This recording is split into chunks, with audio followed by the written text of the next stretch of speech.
AVC, Sean from Buzzbomb Records here, coming at you again from the bunker.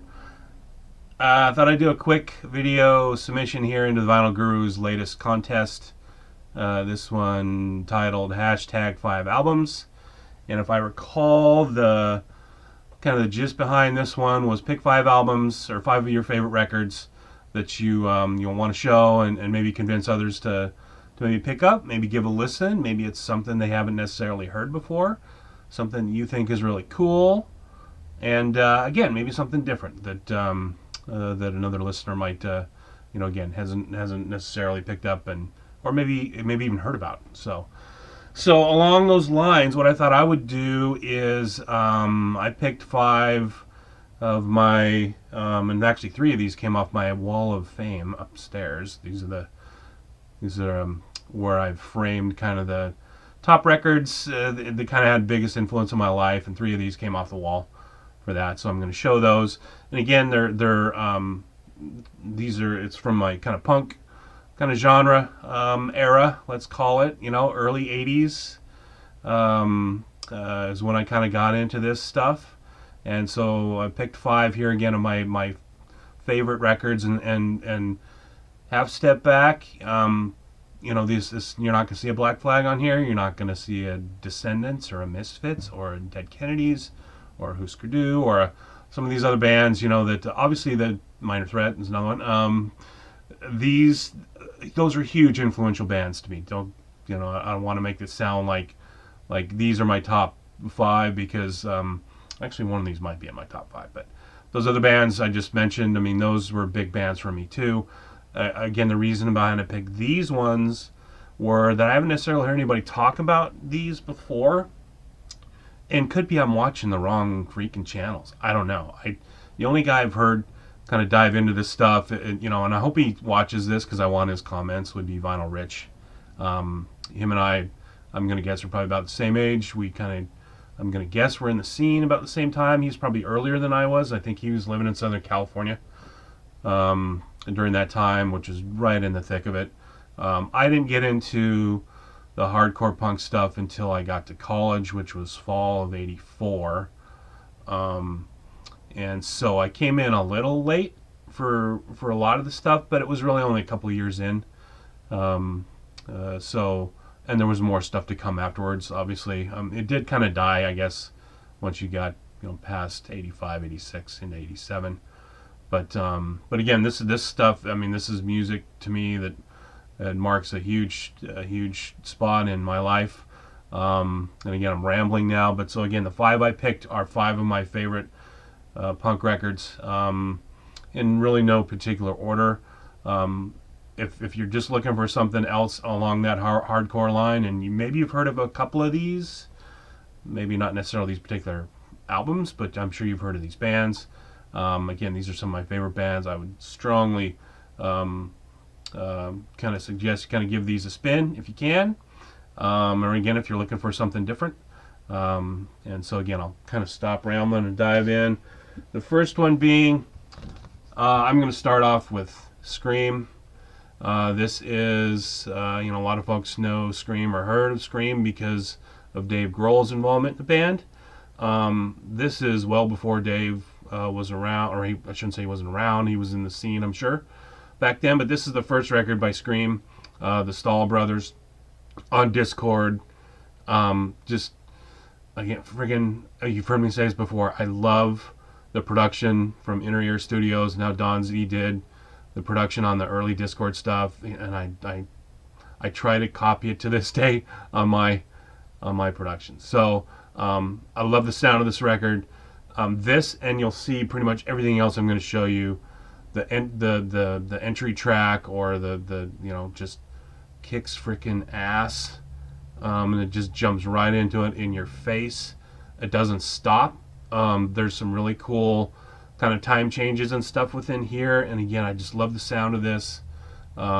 Still Screaming by Scream, again on Discord. This is an original press. I probably again picked this up in '84 when I got that. Came with this insert, which you can tell it was up on my wall at some point because tack holes and it's ripped. But yeah, insert with lyrics. That was on my wall at one point. Vinyl looks like this. Again on Discord. Again, so many cool things about this record. I just love it. So if you haven't heard Scream before, or you've only heard the later stuff, go back and listen to this one. And even this side up, which is the one after this, where they kind of started moving in a different direction, but both really good records. So that's one. Another one, Die Kreitzen. These guys came out of Wisconsin, and I remember my roommate in college, I think either turned me on to this, or might have been one of the guys I worked with. Now I think about it, and I take that back. I think I actually heard this the summer of '85. That's after my freshman year, and some guy gave me a mixtape, and it had this on there. It was either that, or maybe my roommate had this. I can't remember. Anyway, another just freaking kick-ass record. If you haven't heard of Die Kreitzen, again, out of Wisconsin, this was kind of their first, I guess, full-length album. I think they had an EP before this, or in fact, I know they did. So Cows and Beer was the first kind of EP. They almost sound like demo recordings on that one, which I've got as well. This one is just super tight. Against opening track is awesome.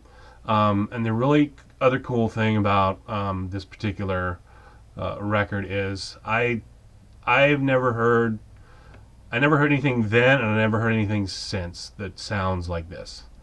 Certainly some of their later stuff where they kind of got more into the alternative, I guess, kind of rock range, which are good records. I mean, don't get me wrong, I like October File and I like Century Days, but this one, I mean, there's just something different about it. Again, musically, how it's produced, again, how he sings on this, which is, I don't even know how to describe it again. If you haven't heard it, it's not guttural, but it's like, I don't know, and the way they dubbed it, it just sounds freaking cool. And it's so tight, super tight, musically, and again, great record. A couple songs on here in particular, In School, and Livewire. In School specifically is one of my favorite punk songs. This one's on Touch and Go. So that's Die Kreitzen. Came with this insert. Again, this is original press. I probably, again, got this in '85. I think it came out in '83. Maybe '84, I don't remember. That's the insert. And then it's on Touch and Go. They're pretty basic kind of labels, but awesome record, man. Die Kreitzen. Still listen to the, and I should say that I still listen to all of these, man, to this day. Prime rotation for me. Third record, again, one of my favorite punk bands of all time, as I guess the other guys are, but DRI, Dirty Rotten Imbeciles. I kind of struggled with picking this one or the first record, but I listened to this one more than I listened to the first one, as much as I like the first one, because it's just insanely fast and just nuts. And that was the first one I'd heard. And then I remember picking this one up out of a used bin, again, probably 85, because I think this came out in 85. Yeah, 85.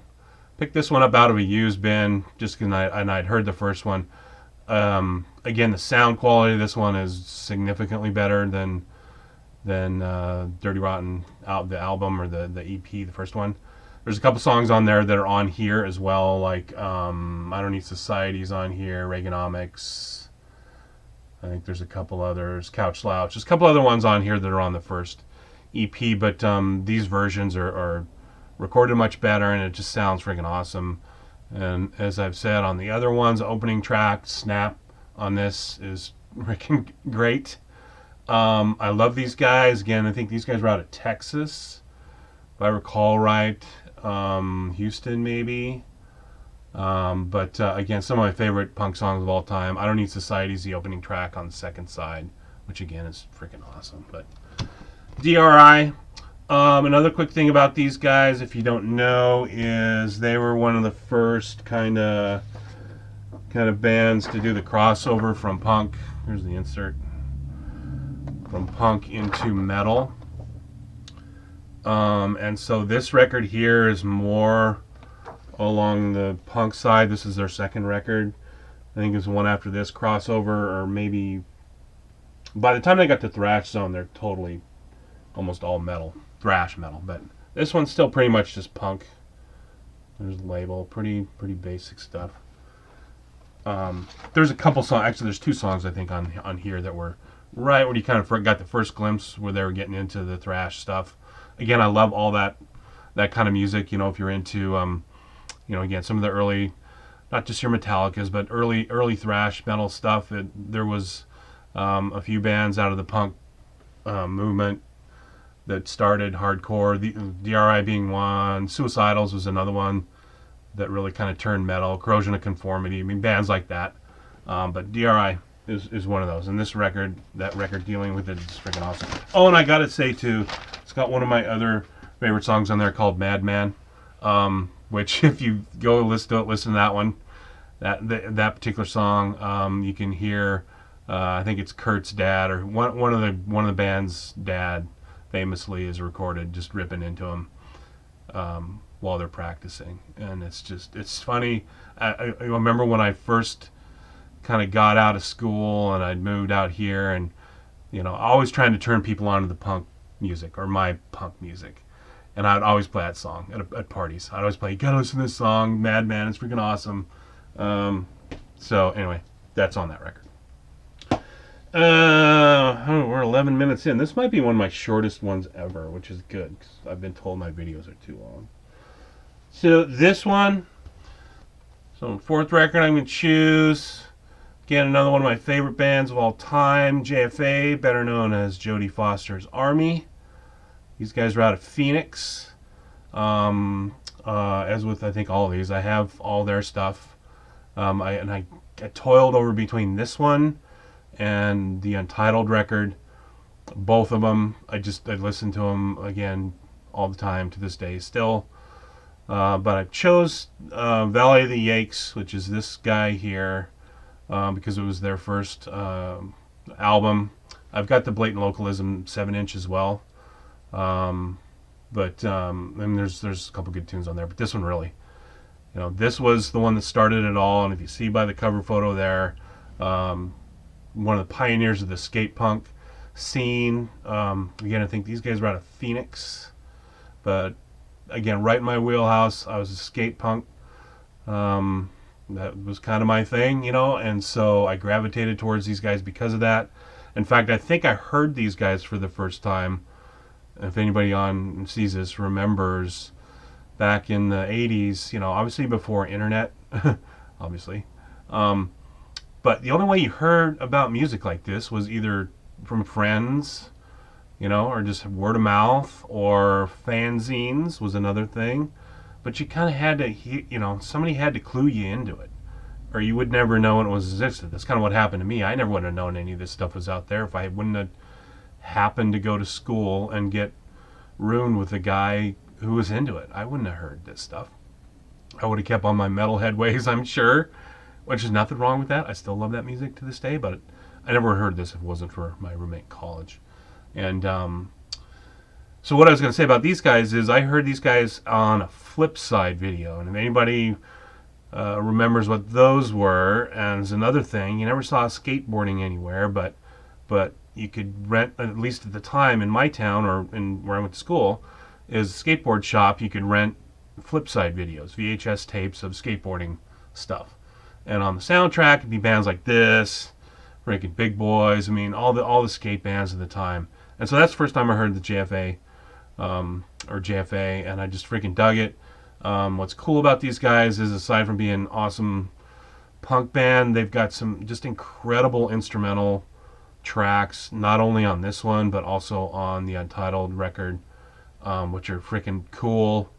I remember learning how to play all of them. I could still probably play a lot of these to this day. Super heavy reverb. I think the guy's playing through probably a Fender Twin or something, but it's super I mean, the sound of it is really cool. You can't understand a word Brian's saying, the singer, at all on pretty much anything.